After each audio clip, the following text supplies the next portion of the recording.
You look back at the British Empire. I study empires quite a bit because I'm living in one, and it's good to know how they behave. You go into World War II, and the British government controls about 22% of the world. That means that they have military forces scattered all over the world, but scattered very thinly because it's a big world.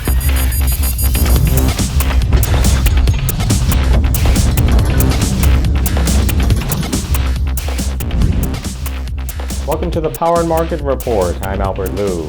Happy to be joined once again by Richard Maybury. He's the publisher of U.S. and World Early Warning Report and a frequent guest of the show. He joins me by phone. Richard, thank you very much for coming on the show once again. How are you? Oh, I'm very good. Thank you, Albert. And I appreciate you having me on. You're doing a great job here with your show. You're releasing information here to the people that they can't get anywhere else, and that is an extremely important thing. So myself personally, I thank you for that. Well, thank you very much, Richard. You know, you're always so kind when you come on the show. I thought I'd try to turn the tables on you today and thank you for the fabulous job you've been doing, and particularly the commitment you have to your readers. The newsletter industry is, I guess, not known for being frequented or occupied by the most, I guess, honest and trustworthy folks. And I want to thank you for setting a very high bar in that industry.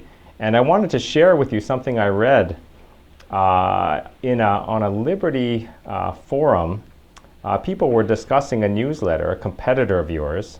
And a lady chimed in. She said, I guess the poster was relating some dissatisfaction. And the poster said, in general, these newsletter publishers are dishonest on many levels.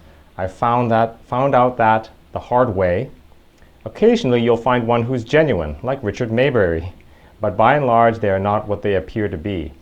And I think it's no accident that she singled you out, because you have done a very good job separating yourself from the pack. So thank you for that. Well, it's very nice for you to point out. I appreciate that very much, Albert. Thank you. Okay. I wanted to talk, before we get started, we have a lot of topics to discuss, but I wanted to discuss a little booklet that you've published and your people were kind enough to send to me.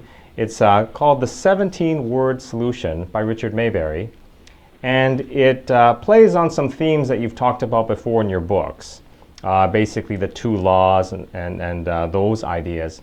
Can you tell me why you decided to write this book and who the target audience is? Well, I have for many years noticed that there are getting to be more and more people, especially business people who need to hire good employees, who are getting more and more frustrated over the fact that ethics has pretty much disappeared from the American system, and it's a terribly destructive and frustrating thing that employers run into, as well as other people. You know, parents are concerned about their own kids who are, in contact with other people's children who have never been taught ethics. And the reason for that is that for 127 years, public school teachers taught ethics using the famous McGuffey's readers. But in the 1960s, the McGuffey's readers were removed from the schools for political reasons, and they were never replaced. And so we've had about 2 generations here now that have not been taught ethics. And that's really the essential root cause of what's going on here, is people have, or an awful lot of people, have lost the ability to tell the difference between right and wrong. And what we have decided is that we would start a company called Ethics Solutions, and our URL is ethicssolutions.net, that we would start this company that would teach ethics, would teach what people are not getting in school. The research shows that about a third of young people, that's teenagers and people in their 20s, do not know how to tell the difference between right and wrong. They just follow what the crowd does. They try to figure out what everybody else is doing, and that's what they do. but they really don't know anything about core principles of right and wrong. And that's what the course is designed to do. And it teaches what the public schools used to take 6 years to teach. We teach in 2 hours and 45 minutes. And after a person has done the studying of the handbook, which is what you're referring to there that you have, they are tested to see if the lessons stuck. And if they score better than 70%, they get a certificate that says that they are trained in ethics. And they can use that on their business cards or in advertising, all sorts of things, so that we want the ES logo to wind up being very much like the UL logo on electrical equipment that you see that says that the electrical equipment design is correct. Well, that's what the ES logo, we plan to make that into the UL of human beings. That, when you see somebody with an ES logo, you know that that person has been trained in ethics. And it's a shame that this is necessary, but it is now. And I think most of us know, you run into a lot of people all the time that just are not put together very well ethically. And this is the solution to that. It's fascinating, and I know that you have sort of tailored this for employers so that they can use it easily. And I think you're going in the right direction, because one impulse that I see out there is to have stronger and stronger contractual arrangements with employees, with drug testing and all these things. When, as you point out in this handbook, if you deal more and more with ethical people, then those other checks and balances sort of become redundant. Mm-hmm. That's right. It used to be that people did a lot of business just on their word. My word is my bond. I grew up hearing that all the time. That a man's word was trustworthy. That's not the case anymore. Everybody knows it. There's a whole lot of people out there who will hurt you, and they don't even know it's wrong. So it has to be retaught. What was taught for 127 years has to be revived, and that's what we're trying to do.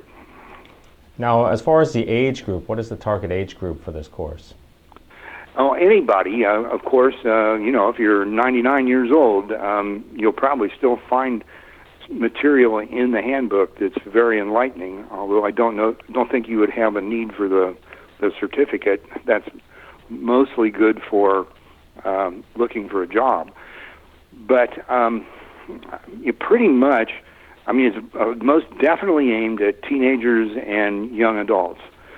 They are the ones that really grew up in an ethics desert, and they really need the background. But again, the McGuffey's readers were eliminated in the 1960s, so anyone who came through school after that came through public school after that, did not get that ethics instructions.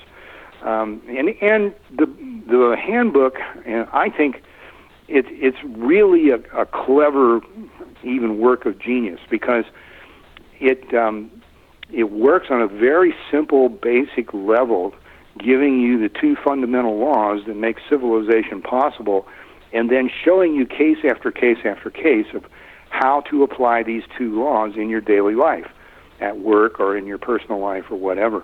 One of my expectations is that when people are courting, men and women are courting, the question is going to come up, have you had your ethics instruction? Because you don't want to marry somebody who doesn't have ethics. And I think that people will start looking for the ES logo, the certificate of completion of the ethics course, when they're looking for a spouse. So that'll be one of the secondary applications of it. I would think all parents would want their children to have a background in ethics, and of course, as we were talking about, employers definitely do too.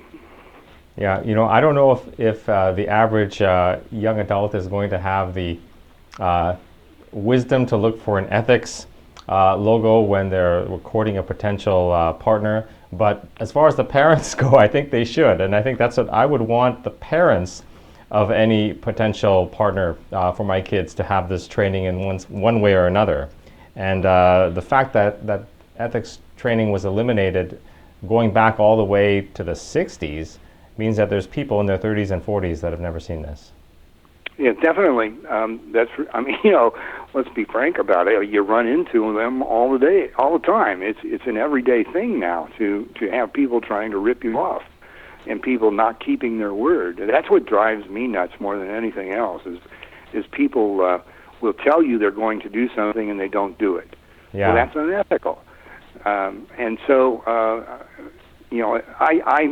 my expectation is not that just right out of the gate, people who are courting each other are going to be looking for the ES certificate or the logo, but it will get there. I think you're going to have it. It already is spreading through the business community, and the employees will be exposed to it. And what we're already having happen is employees are certified, and then they say to themselves, I'd really like my kids to know about this and to do this.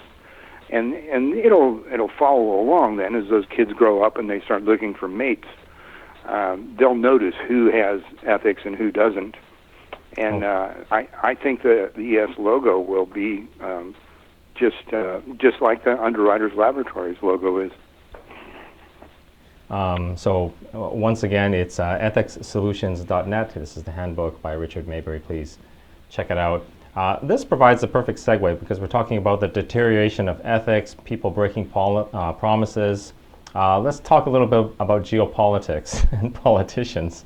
I wanted to ask you about a couple events, and every once in a while something happens, and I feel that it's symbolic. Not that anything important has happened at that instant, but it's more of a symbolic manifestation of a trend that's been going on for some time. And I'll give you a couple examples. The downgrading of U.S. debt, for example, from AAA, the inclusion of the Chinese currency in the SDR as another one, failure of Euro banks.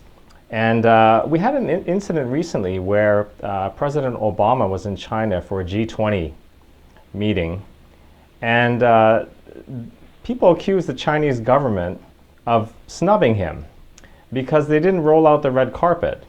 And I think there's a case to be made that was a snub, because they certainly did that for other leaders. They did it for the Indian Prime Minister, they did it for Putin, they did it for the South Korean president, the Brazil president, the British Prime Minister, but they had Obama exit from the back of Air Force One. And then you juxtapose that with the comments from the Philippine president, Rodrigo Duterte, where he wants to start distancing himself from the U.S., and then, as a consequence, goes running into the arms of the Chinese, and they give him not just a red carpet welcome, but full military honors and the whole thing. And maybe to you or me, this may not seem like a big deal, but if you think about how much these politicians love their pompous ceremonies, this is kind of a big deal, I think. So I wanted to get your thoughts on those events. Yes, I think you're exactly right. It's very insightful that you picked up on that. Americans believe that when they are voting for president, that they're voting for the president of the United States.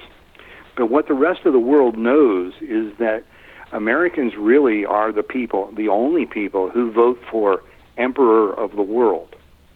Because ever since World War II, the U.S. president has been emperor of the world. They have military forces all over the world. It's an astounding thing. Just the Special Operations Forces alone are in like more than 100 countries. If you spin a globe and you throw a dart at it, if the dart lands on land, U.S. Special Forces have been there in the last 18 months. So this American domination of the world is getting pretty old to the rest of the world. They don't vote for the U.S. president, which means they don't vote for the emperor who has his nose in practically everybody's business all over the world.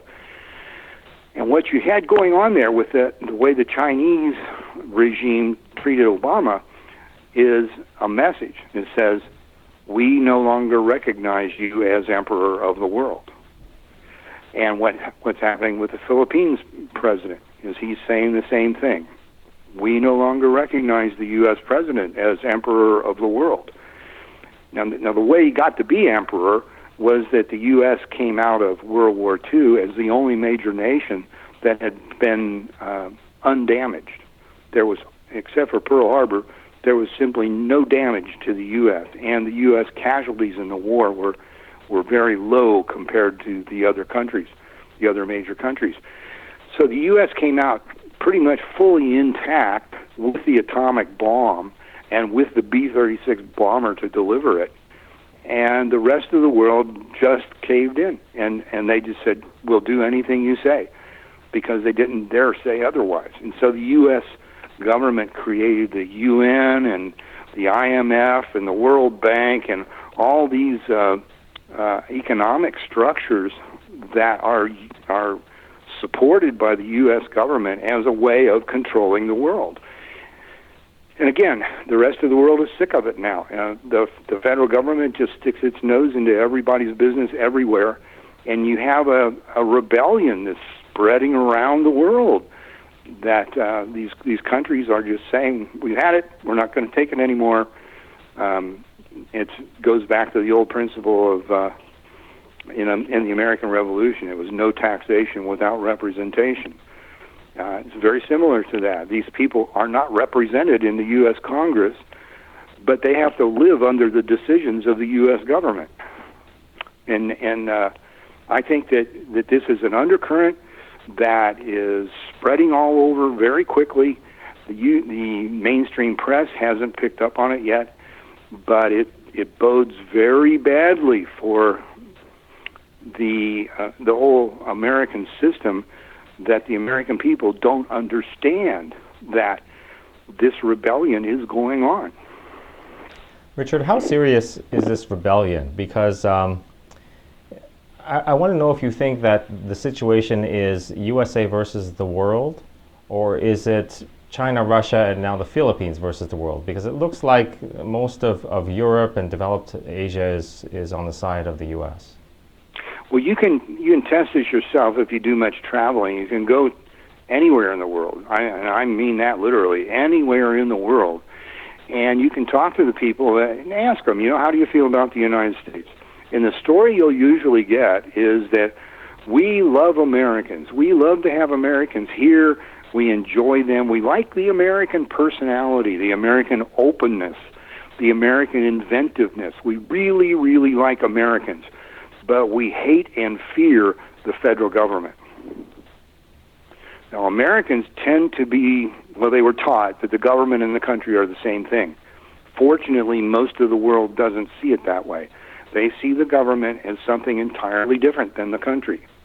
And again, every place I've ever been, and I don't think there's any exception, people really like Americans. They like the American character. But man, they hate the government, and they hate the things that the government does to them, meddling in their politics and other parts of their lives. Yeah. So in the newsletter, you talk about sort of the declining standard of living we've had, especially over the last decade. You quoted a couple sources, Bloomberg, one of them. Food stamp recipients have doubled over the last decade to 1 in 7 Americans. You also mentioned that the typical family earns 8.5% less than they did in 2000. This must be in real wages.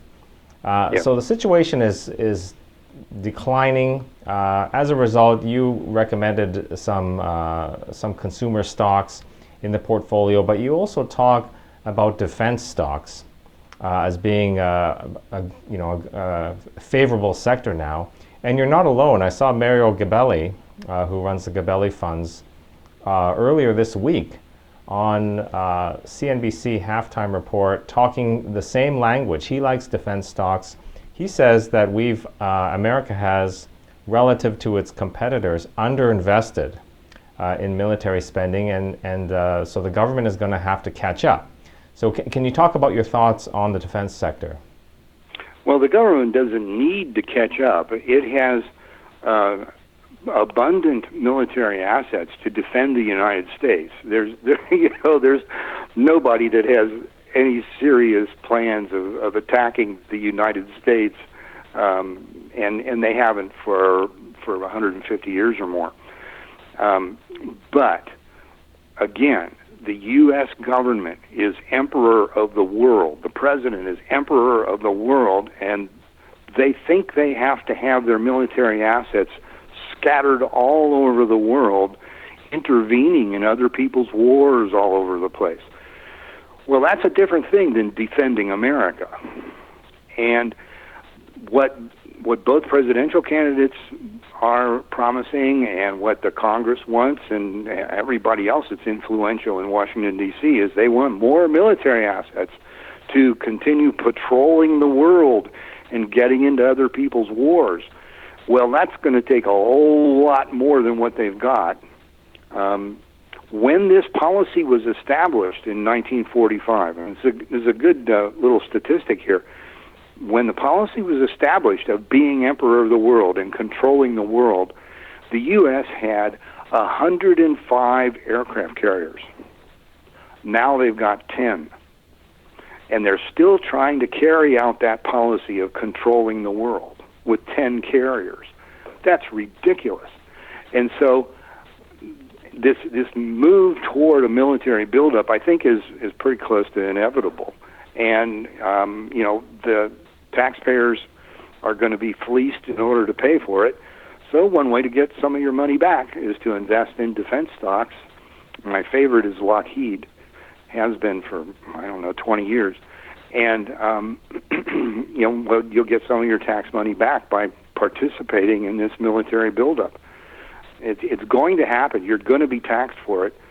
So my advice is get in on the other end of it and try to get some of the money back. And I think those picks have treated your readers very well over the years, Richard. Yeah. But I want to talk about the election since you mention it. We're less than 2 weeks out.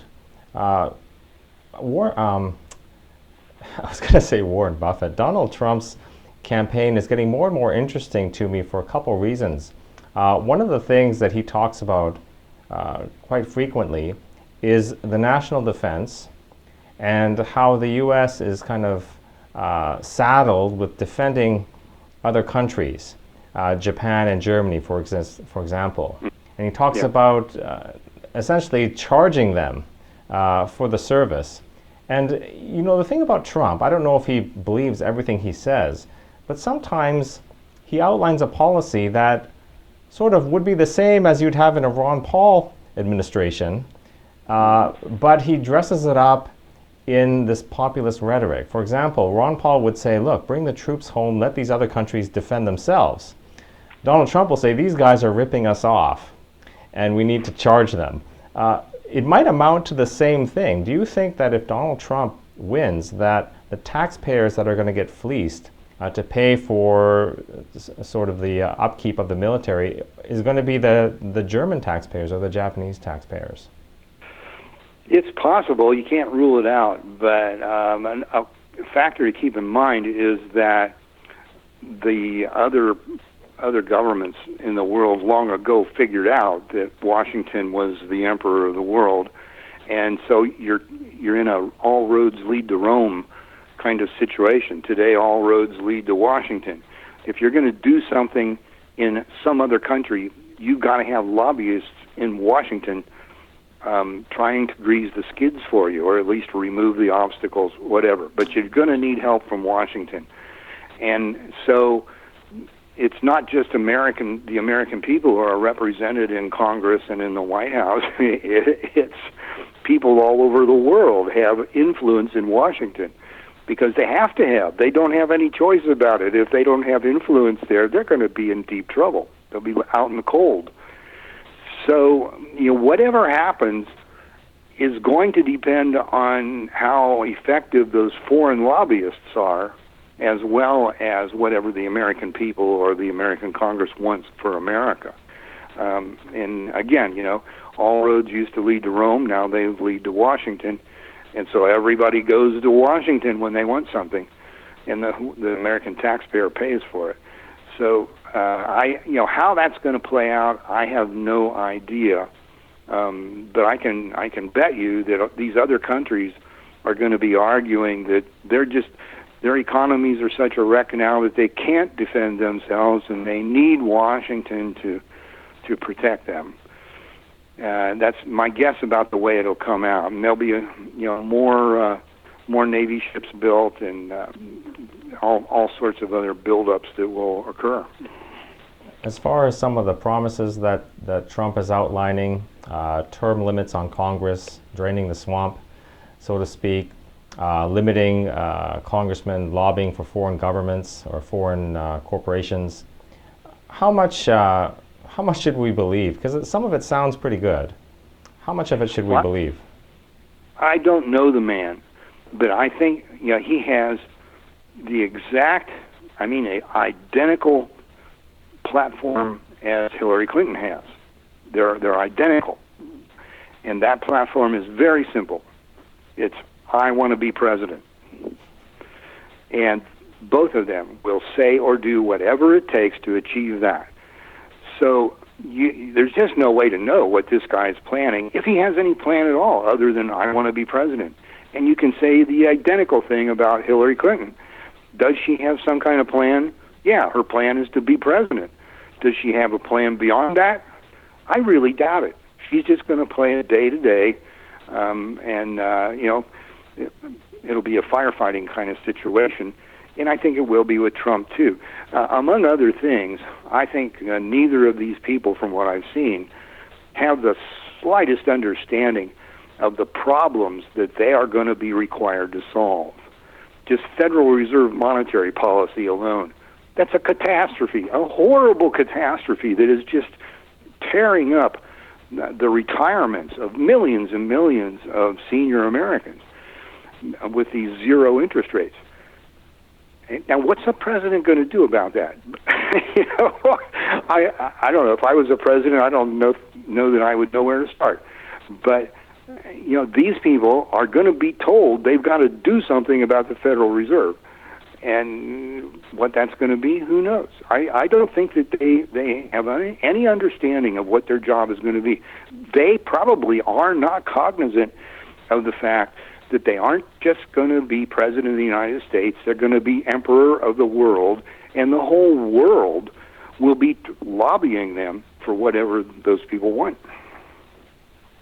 I don't know exactly what they'll do, but I think the first priority will be to delay any important decisions for at least 4 years, so they can get another 4 years out of it. Yeah, very possibly. It is such a mess. It just reminds me of ancient Rome so much. In my November newsletter, or early warning report is the name of it, one of my articles is about the similarity between ancient Rome and America today. I'm not the first one to point it out, but essentially Washington now has the same problems that Rome had during the age of the Roman Empire. Everybody wants something free. Everybody throughout the empire wants something, and they don't want to pay for it. They want somebody else to pay for it. And Washington's got that all around the world. This assumption that the Americans are defending us against our enemies. Well, that assumes that the Americans, for free, are going to send their military in there and protect you. It's just an impossible situation. And it's going to be entertaining to watch how it plays out. Yeah, another similarity is that people living in the empire really have no idea what's going on the frontier. That we're just drunk on football and primetime TV, and people really don't know what's going on out there. Yeah, that's really true. You look back at the British Empire. I study empires quite a bit because I'm living in one, and it's good to know how they behave. And you go into World War II, and the British government controls about 22% of the world, and that means that they have military forces scattered all over the world, but scattered very thinly because it's a big world. And the assumption is that if there's some uprising in, let's say, India, that the British military will show up and put down that uprising. But they have to take assets away from somewhere else in order to do that. In the Far East, they had, as I remember, it was a cruiser and a battleship. 2 capital ships in the Far East. And the Japanese just ran right over them because they were spread too thin. And the U.S. is in exactly the same situation today. It's spread way, way too thin, its military forces. If there's just one person, one country that makes trouble, yeah, the U.S. forces can rally there and do something about it as a group. But if somebody wants to start a war that's going to be spread over a dozen countries, let's say, the U.S. military wouldn't have a prayer of doing anything about it. And Americans have no understanding of that. I come back to the fact, when this policy of controlling the world was begun, they had 105 carriers, and now they've got 10. Yeah, quite a stark contrast, Rick. And maybe we can forgive the people of past empires. They didn't have Twitter. But now we have Twitter and YouTube, and it's pretty easy to see what's going on in the rest of the world. Yeah, but they understand it? You have to have a model. You have incoming data, and you have to have a model or a paradigm in order to separate the wheat from the chaff. And Americans are not taught anything about models. Everybody comes out of school. They have practically no understanding of models or paradigms. And so they don't know. You've got to pick a model for how things work and use that to separate the important information from the unimportant information. So they don't really know how to think about all this information that's coming in. It's just a very big, confusing mess to them, and they'd rather watch football. That's certainly true. We're almost out of time, Rick, so I want to finish up on a positive note. I always tell people that when it comes to these elections, your vote, it really doesn't matter in a statistical sense, so you might as well stay home. In your last newsletter, you took the opposite approach. You said, look, your vote doesn't matter, so do whatever you want. And you also tied into the concept of karma. I thought that was a great take on the situation. Thank you. Very briefly, I've noticed that there's such a thing as karma, or what goes around comes around. There's this law of the universe, and that kind of leads me to suspect that there's something in the universe that cares about what we do and reacts to it. Now, the 2 political parties have set us up with a choice that's always the lesser of the 2 evils. And practically everybody votes on that basis. I want the lesser of the 2 evils. But the lesser of the 2 evils is nevertheless evil. So we all wind up voting for evil. Now, it may not be the greater evil. We maybe we're voting for the lesser of the evils, but it's evil. Well, if you got a whole population that every so many years is voting for evil, you're probably going to get evil, and that's what we've been getting. And the point I make is that all that we're doing here is experiencing karma. We've been voting for evil, and that's what we've been getting. So my suggestion to you is that you pick something that you think is good, whatever it is, and maybe it's your next door neighbor. You're going to write him in on the ballot, or yourself. You're writing yourself, but vote for something good, because there's something in the universe that cares about that, and you don't want to be experiencing the karma from voting for evil.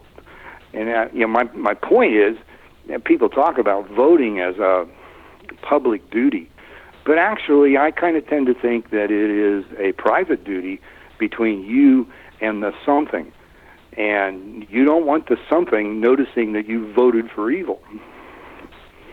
I love it, Richard. I've never heard that take before, but I love it. Actually, I have heard something like it before, not to do with voting, but to do with karma. So I'm I'm with you on there. That's the most convincing argument I've heard yet on voting. So thank you for that. And with that, I'm afraid we have to leave it. So thank you, Richard. If people want to find out about your newsletter, where can they go? Our website is earlywarningreport.com, or you can go to richardmaybury.com. And the Ethics Solutions website is ethicssolutions.net. All right, please check that out. And thank you once again, Richard. I've been speaking with Richard Maybury. He's the publisher of U.S. and World Early Warning Report. Great to talk to you, sir, and please come back again soon. Yes, thank you. Thank you very much, Albert. I think you're just doing a fantastic job here, and I really appreciate it. Thank you very much. And don't forget to visit powerandmarket.com for insightful interviews with the world's leading experts in economics, investing, and finance. Till next time, take care. Hi, I'm Albert Liu, host of the Power and Market Report. If you enjoyed this video, I invite you to subscribe to my channel by clicking the button on the top left of the screen. And don't forget, you can also visit us on Facebook and at powerandmarket.com. Thanks again for watching.